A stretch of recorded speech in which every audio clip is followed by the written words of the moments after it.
जाएंगे। आज का क्या विषय है, कोई बताएगा? बेटी क्या है, बोल दो ना, अपने पे विश्वास नहीं है क्या? यस, बेटी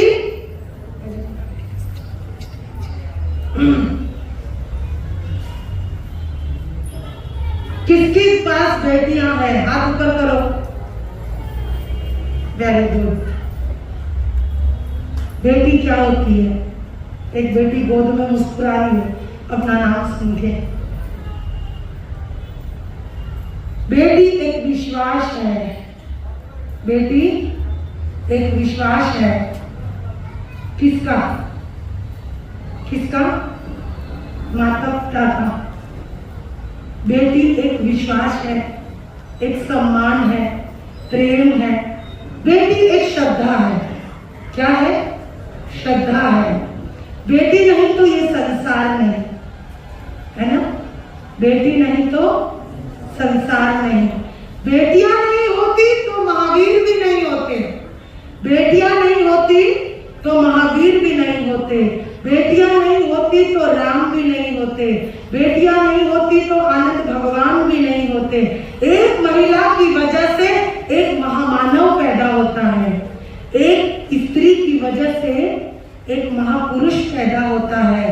एक स्त्री की वजह से पूरा संसार चलता है। एक स्त्री की वजह से पूरी कायनात चलती है, पूरी सृष्टि चलती है। लेकिन बेटियां जो होती है ना, वो एक अलग ही होती है। वास्तव में रतन की पेटी होती है।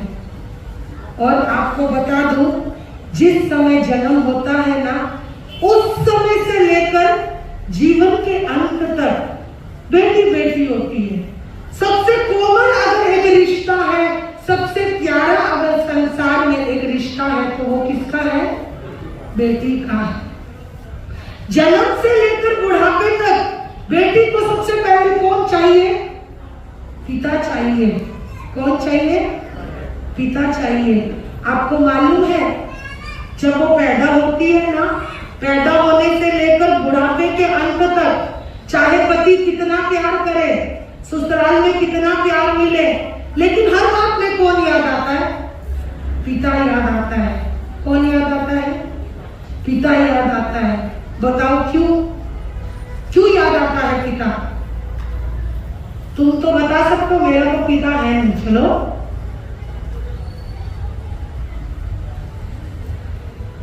अभी क्या सुनो, पहले शुरू हो गए तुम तो।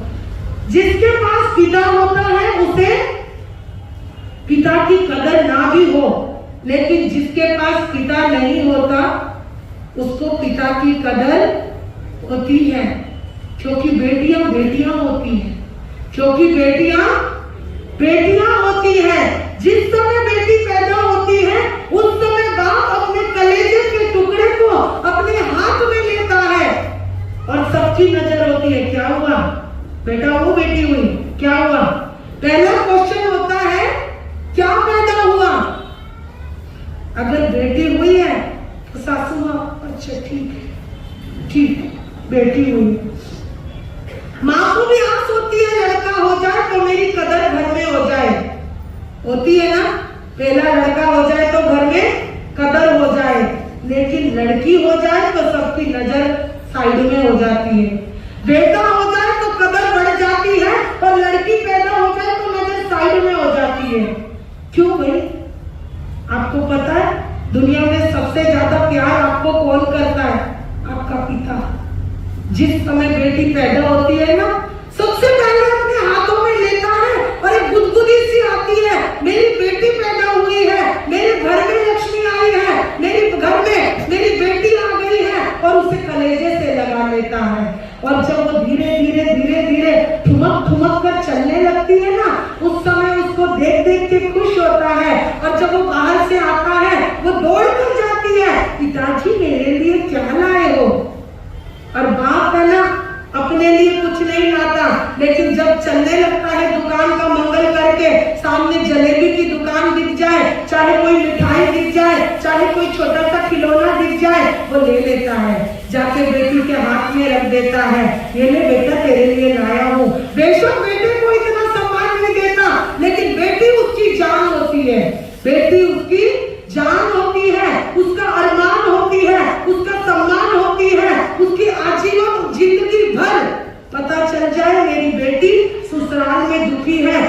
देखो, सारी सारी रात नहीं सोता।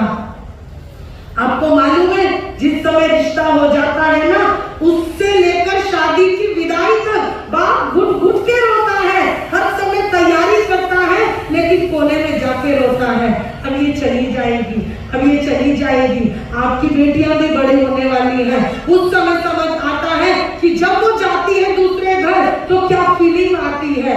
विदाई तक लेकर एक ही बात आती है, जाने वाली है, जाने वाली है। 25 साल 20 साल जो पलती है, अचानक से चली जाती है, चिड़िया फुर्र से उड़ जाती है और वो दूसरे घर चली जाती है। आप लोग कहते हो कि बहू आ गई है, लेकिन आपको पता है उस घर में एडजस्ट करना कितना मुश्किल होता है।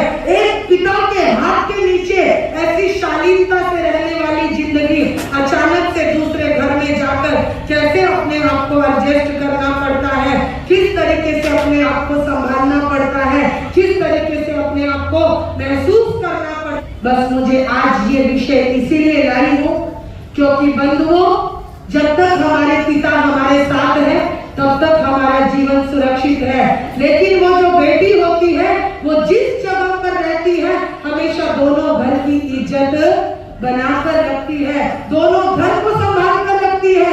तुम क्या सोचते हो ससुराल में रहना कोई इतना आसान नहीं होता। आपको लगता है शादी हो गई, ब्याह हो गया, लेकिन जिस समय उसको इतनी सी भी तकलीफ होती है सबसे पहले उसको पिता की याद आती है, माँ की याद आती है। आप तो 1 मिनट में बोल देते हो, हर समय की हर में बात करती है, लेकिन कभी ये सोचा है कि जिसके हाथ के नीचे वो इतनी ऐशो आराम में रहकर आई है, अचानक से वो दूसरे घर में आ गई तो उसको कैसे रहना पड़ता है। सिर्फ वही समझ सकता है जिसका खुद का पिता नहीं होता, जिसके खुद के सिर पे पिता का साया नहीं होता, वो समझ सकता है कि पिता की क्या मोहब्बत होती है, पिता का क्या वजूद होता है, पिता क्या हमारे जीवन में होता है। आज अगर बेटियां अपने पिता के साथ रह रही है तो वो समाज में सुरक्षित है। अगर आज आपका पिता आपके साथ खड़ा है, माता आपके साथ है, तो आप सुरक्षित हो। लेकिन गाँव में जाओगे ना तो देखोगे बेटियों को किस तरीके से रखा जाता है। जब बेटी पैदा होती है ना तो एक तिरस्कृत रूप से देखा जाता है, एक तिरस्कार से देखा जाता है। लड़की पैदा हो गई है, इसको पढ़ाने लिखाने की क्या जरूरत है। आज भी ऐसे गांव है, कहीं पर भी सर्च करके देख लेना, आज भी ऐसे कानून है जिन सिर्फ उन लोगों के दिमाग में है, लड़की पैदा हो गई है, लड़की को क्या पढ़ाना, लड़की को तो दायरे में रखो, लड़की को समाज में नहीं लाना। क्यों भाई, लड़की क्या किसी के साथ कि अगर पैदा हो गई तो उसने कोई गुनाह कर दिया है। वो बेटी जो होती है ना, वो बेटियां अंदर ही अंदर रोती है। संस्कार देना अच्छी बात है, लेकिन बेटी का तिरस्कार करना बहुत बुरी बात है। आपको क्या पता वो अंदर ही अंदर घुटती है। मैंने इसी हफ्ते बहुत सारे पिताओं को बोला, तुम बेटी की सेंस को समझो, वो बेटी क्यों चुप है, वो बेटी क्यों तुम लोगों से दूर जा रही है। आपको मालूम है उसके अंदर घुटन हो जाती है, उसके अंदर एक दर्द होता है। वो कौन सा दर्द होता है कि मेरे साथ ही क्यों ऐसा होता है, मेरे साथ ही क्यों होता है। पीहर से बोला कि तेरा ये घर नहीं है, पीहर में बोलते थे ये घर तेरा नहीं है, ससुराल में चली गई तो बोलते हैं कि ये ससुराल तेरा नहीं है, ये तो पराई है, पराई है, पराई है। तो मेरी क्या गलती है पिताजी, एक बात तो बताओ, नहीं ससुराल मेरा घर है, नहीं मेरा पीहर है, तो फिर मेरा घर कौन सा है। मुझे इतना तो बता दो कि हर समय मुझे मेरी सास भी बोल देती है, ससुराल वाले भी बोल देते हैं, तू तो कमारी नहीं है, तू तो पराई है, तू तो पराई है, फिर मेरा घर कौन सा है, मैं किसकी हूँ, ये तो मुझे जिंदगी में बता देना। बस मुझे कुछ नहीं जानना, मुझे कुछ नहीं समझना, मुझे ये भी नहीं चाहिए, मुझे वो भी नहीं चाहिए, मुझे तुम्हारा धन भी नहीं चाहिए, मुझे तुम्हारी दौलत भी नहीं चाहिए। बस इतना बता दो पिताजी, आपका प्यार तो अधूरा नहीं है ना। मेरा संसार, मेरी गृहस्थी अधूरी हो सकती है, पर मेरे पिताजी आपका प्यार तो अधूरा नहीं है। आपने मुझे पाला है, आपने मुझे पैदा किया है, बस इतना बता देना कि आपका प्यार तो अधूरा नहीं है। मैं सब कुछ सहन कर लूंगी, पर अपने पिता के प्यार के आगे नजरअंदाज नहीं होने दूंगी। बंधुओं, ये है बेटी, और बेटियों को महसूस करोगे ना तो तुम्हारा संसार बढ़ जाएगा, तुम्हारा व्यापार बढ़ जाएगा, तुम्हारा संस्कार बढ़ जाएगा। बस तुम क्या करते हो, बेटी बड़ी हुई शादी करो, शादी करो। अरे लड़की के लिए लड़का ढूंढो, फटाफट से लड़का ढूंढो, 20 की हुई 25 की हुई, दौड़ी दौड़ी दौड़ा दौड़ी मचा देते हो। मैं तुम लोगों से पूछना चाहती हूँ, जिस समय रिश्ता करते हो तो क्या ढूंढते हो, क्या ढूंढते हो? लड़के में क्या चाहिए तुम्हें? मैं बताऊं क्या चाहिए तुम्हें? बढ़िया सा सौंदर्यशाली लड़का चाहिए। क्या चाहिए? सौंदर्यशाली लड़का चाहिए, बढ़िया सी संपत्ति चाहिए। बस तुम दो चीजों को देखते हो। तुम कभी उसके पीछे तक गए हो कि उसके अंदर क्या क्वालिटी है, क्या क्वालिफिकेशन है, उसके अंदर क्या संस्कार है, क्या है या नहीं है?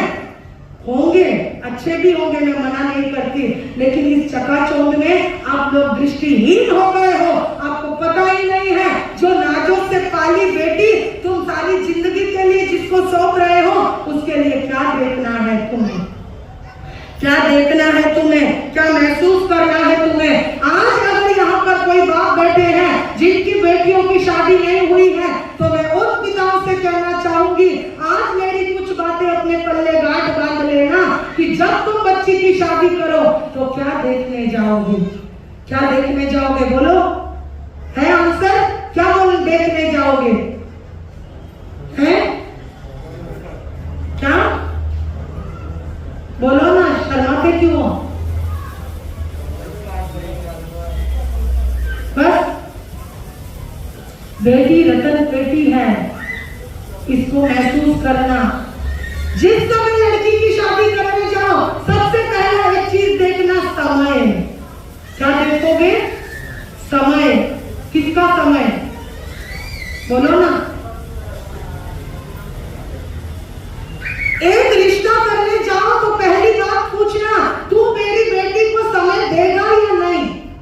धोखा जी, जिस समय बेटी की शादी करो ना, उस समय पहला गुण देखना, तू मेरी बेटी को समय देगा या नहीं। मैं मना नहीं करता व्यापार मत कर, मैं मना नहीं करता माता पिता को समय मत दे, लेकिन मेरी बेटी जिसके हाथ में जा रही है उसको तुम्हें समय देना पड़ेगा। देते हो ना? आजकल के लड़के तो बहुत अच्छे समय देते हैं, पता नहीं कितने देते होंगे, लेकिन पहला एक गुण लेना कि आज मैं तेरे हाथों में अपनी जिंदगी सौंप रहा हूँ, आज मैं अपने तेरे हाथों में अपनी धड़कन सौंप रहा हूँ। पहला मुझे शर्त है कि तू मेरी बेटी को कितना समय देगा। क्या देगा? समय देगा। बहुत व्याख्या कर सकती हूँ पर समय नहीं है। दूसरा पॉइंट देखना कि उसके अंदर कितने संस्कार हैं, कितने संस्कार है। गहराई तक जाना, समझना कि वो किस तरीके के संस्कार वाला है, हर तरीके से बड़ों की रिस्पेक्ट करता है या नहीं करता है, और किसी के साथ कैसा व्यवहार करता है, पीने वाला है, खाने वाला है, चाहे बैठ के अपने कोने में दोस्तों के साथ क्या शराब पीता है, वाइन पीता है, मांस खाता है, ऐसे कुछ उसके अंदर संस्कार तो नहीं है। अपनी जान को जान के खतरे में मत डाल देना। बेटी तुम्हारी जान है, जान को जान के खतरे में मत डाल देना कि बेटी की शादी हो जाए और रात भर वो दोस्तों के साथ वाइन पीता रहे, खाता पीता रहे और वहां पर बेटी आंसू बहाती रहे। ऐसा रिश्ता कहीं भी मत करना। तीसरा पॉइंट बोलने जा रही हूँ, उसका स्वभाव देखना। बात बात में उग्र तो नहीं होता, बात बात में हाथ तो नहीं उठाता, बात बात में चिड़चिड़ तो नहीं करता। क्यों भाई? अगर तुम्हारी पत्नी है तो क्या उसने कोई ठेका ले रखा है? अगर 7 फेरे लेकर साथ में लाए हो तो हर समय तुम ही उसके ऊपर उग्र क्यों होते हो? तुम ही क्यों गाली गलौज करते हो? तुम ही क्यों उसको पैर की जूती समझते हो? तुम ही क्यों अपनी बात को ऊंची रखते हो? वो क्यों नहीं रख सकती? वो भी तो उस कोख में से पैदा हुई है जिसमें से तुम पैदा हुए हो। किस लिए तुम दादागिरी दिखाते हो? मैं बेटियों को बढ़ावा नहीं दे रही, मैं तुम्हारी सभ्यता सिखा रही हूँ। हर समय तुम अगर जरा सी उसने कुछ बोल दिया तो चिड़चिड़ करना शुरू कर देते हो, गुस्से में घर से बाहर निकल जाते हो, रात भर बाहर रहते हो। तुम्हारे पास तो दोस्त हैं तुम्हारी मस्ती करने के लिए, लेकिन उनके पास कौन है? उनके साथ कौन उनकी बातें सुनने के लिए है? आओगे चुपचाप चिड़चिड़ करोगे और सो जाओगे। इसीलिए कहती हूँ बेटी को जिसके हाथ में देना है उसका स्वभाव देख लेना। और एक पॉइंट जो महत्वपूर्ण है, सम यानी यूनिटी। देखना कि यूनिटी यानी वो घर को तोड़ने वाला तो नहीं है। हर समय क्या माँ के साथ चक चक करती है, तुम्हें भी तो तुम्हारी माँ चाहिए, उनको उनकी माँ नहीं चाहिए, वो जमाना गया। हाँ ठीक है, अगर आप उनको कुछ बात करनी है तो उन्हें स्वतंत्रता होनी चाहिए। और ये भ्रम निकाल दो, ये भ्रम निकाल दो कि बेटियों की माँ घर तोड़ देती है, कहीं ना कहीं बेटों की माँ भी तोड़ देती है। एक बात ध्यान रखना, जब शादी करो तो देख लेना कि बेटे की माँ कैसी है। एक बार बेटा समझदार है या नहीं, लेकिन बेटे की माँ समझदार है क्या, ये जरूर देख लेना कि घर को तोड़ने वाली तो नहीं है। सब यानी लड़का यूनिटी, घर को तोड़ने वाला तो नहीं है। और अगला पॉइंट बोला है, समझदारी से चलने वाला है या नहीं है।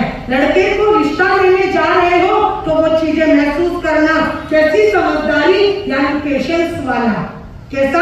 पेशेंस वाला, बड़ों के सामने झुकने वाला, हर समय पत्नी का साथ देने वाला।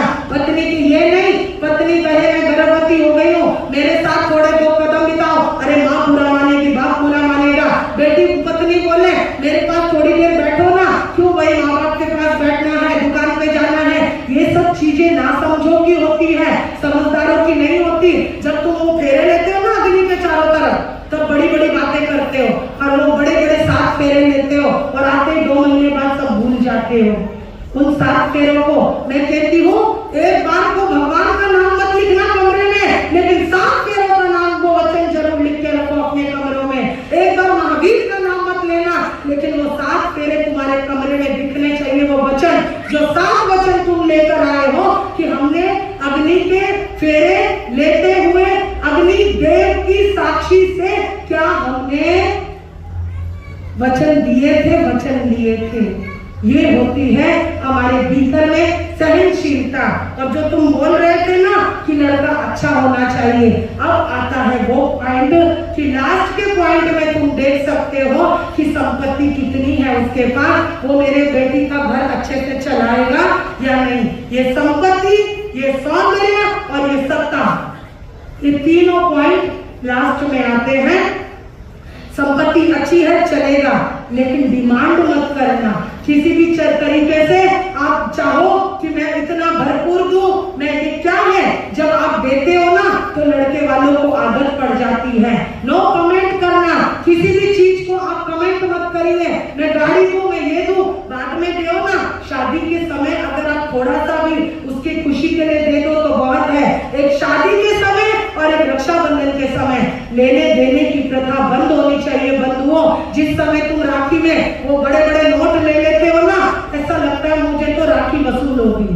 सच बता रही हूँ, अगले दिन ले लेना, त्योहारों पे ले लेना, लेकिन राखी पर जब तुम नोटों की गड्डियां या ज्वेलरी लेकर निकल जाते हो, मुझे तो ऐसा महसूस होता है कि राखी का वसूल होगी। वो राखी के दिन नहीं लेने की प्रथा और एक शादी में ना लेने की प्रथा चलाओ तो शायद घर स्वर्ग बन जाएगा। और एक आखिरी, ठीक है संपत्ति चाहिए, लड़का खूबसूरत चाहिए, लेकिन साथ में किसी को सत्ता वाला चाहिए। ये 8वां पॉइंट है कि चलो अच्छे लेवल पे कोई लड़का है तो मिल जाए, वो भी कोई बहुत बड़ी डिमांड नहीं होनी चाहिए। लेकिन मैं सिर्फ इतना कहूंगी, जिसके हाथ में बेटी दो वो बेटी नहीं, वो रत्नों की पेटी है। ये बातें जरूर देख लेना। समय, संस्कार, स्वभाव, सम और फिर आपकी समझ, फिर लास्ट में आती है संपत्ति और सौंदर्य और सत्ता। ये सब चीजें हमारी बेटियों के लिए होनी चाहिए। ठीक है, आज मैं अपनी बच्चियों से बस इतना कहना चाहती हूँ, बेटा किसी के भी करीब जाओ, मैं मना नहीं करती, दोस्ती करना बुरी बात नहीं है, लेकिन दोस्ती के आगे जाना, मर्यादा से बाहर जाना बुरी बात है। और एक बात तुम्हें जीवन में गांठ बांध लो, जिसकी भी बेटी है, बेटी के साथ थोड़ी देर तो बैठा करो। जब तुम बेटियों के साथ बैठना छोड़ देते हो, वो दूसरों को अपना घर बना लेती है, फिर कहते हो मेरी बेटी बिगड़ गई। अरे गलती तुम्हारे से शुरू होती है और खामियाजी उनको भुगतनी पड़ती है। तो कोशिश करिए, बेटियों को बचपन से ही थोड़ा स्टडी करिए, वो देखिए वो कहाँ जा रही है, कौन से दोस्त है, उनके साथ फ्रेंड की तरह रहना सीखिए। और बेटियों को भी यही कहूंगी, बच्चों किसी से भी दोस्ती करना, लेकिन अपनी माँ से कभी नहीं छुपाना। जब हम माता और पिता से शेयर करते हैं तो हम बड़े बड़े हादसों से बच जाते हैं। जब माँ से हम कुछ बात बताएंगे, एक ही बात बोलना लड़के से, बस मुझे तेरे से शादी करनी है, तो माँ को बताकर करनी है। अगर वो कहे मैं तुझसे प्यार करता हूँ लेकिन माँ बाप को मत बताना, तो समझ लेना वो तुमसे प्यार नहीं करता। वो सिर्फ तुम्हारे जो दिखता है तुम्हारा सौंदर्य, उससे प्यार करता है, तुम्हारे धन से प्यार करता है, सिर्फ तुम्हारे लिए अपनी इच्छाओं के लिए प्यार करता है, लेकिन वो तुम्हारे से प्यार नहीं करता। जो छुपाना, मैंने एक दृष्टांत सुनाया भी था कि गुरुदेव ने एक ही नियम कराया, बेटा तेरे 2 साल से जिसके साथ रिलेशन है, जाके एक बार उसको बोल दे कि मुझे तेरे से शादी करनी है। पक्का वो 2 साल से मेरा साथी है। क्या आप रोज रोज हमको शिक्षा देते रहते हो अफेयर मत करो, अफेयर मत करो, और मेरी माँ आके मेरा दिमाग खराब करती है कि अफेयर नहीं करना, गुरुजी समझा रहे हैं, तो आप अफेयर के ऊपर प्रवचन मत करते जाओ। आपको नहीं पता कि हमारी दोस्ती क्या होती है। अच्छा बेटा, बस मेरा एक कहना मान, जाके उस लड़के से कह दे मुझे तेरे से शादी करनी है। लड़की गई, फोन किया, कहा कि तू माँ बाप से बात कर, मैं अपने माँ बाप से बात करती हूँ। 2 साल हो गए मैं इस रिश्ते में रहते हुए और मुझे तुझसे शादी करनी है। और कहते हैं अगले दिन आई वो लड़की गुरुदेव के चरणों में बैठ के जोर जोर से रो रही थी। गुरुदेव ने कहा क्या हुआ? बोली गुरुदेव मेरी दुनिया उजड़ गई, मेरा संसार तबाह हो गया, मेरा शील खत्म हो गया, मेरा सब कुछ खत्म हो गया। क्यों, क्या हुआ, क्यों रो रही है? क्या बताऊं गुरुदेव, जिस लड़के को मैंने कहा, मैंने अपने दोस्त से कहा मुझे तुझसे शादी करनी है, उसने अपने माता पिता से मेरे लिए बात करी। आपको पता है उसके माता पिता ने मेरे लिए क्या कहा? उसके माता पिता ने मेरे लिए क्या शब्द बोले? ऐसी गंदी लड़की से शादी करने से अच्छा है तू कवारा रह जाना। ऐसी गंदी घटिया लड़की से शादी करने से अच्छा है तू कवारा रह जाना। वो जो शब्द उन्होंने बोला है मैं इस सभा में नहीं बोलूंगी, लेकिन आपको पता है क्यों बोला? क्योंकि जो लड़की शादी से पहले अपने आप को समर्पित कर सकती है वो कितनी घटिया लड़की होगी। तो मैं अपने बच्चों से कहना चाहूंगी, कोई भी काम करो अपने माता पिता को बताकर करना, शायद तुम्हारा जीवन बच जाएगा। तो आज ये बेटी का विषय मैंने इसीलिए लिया है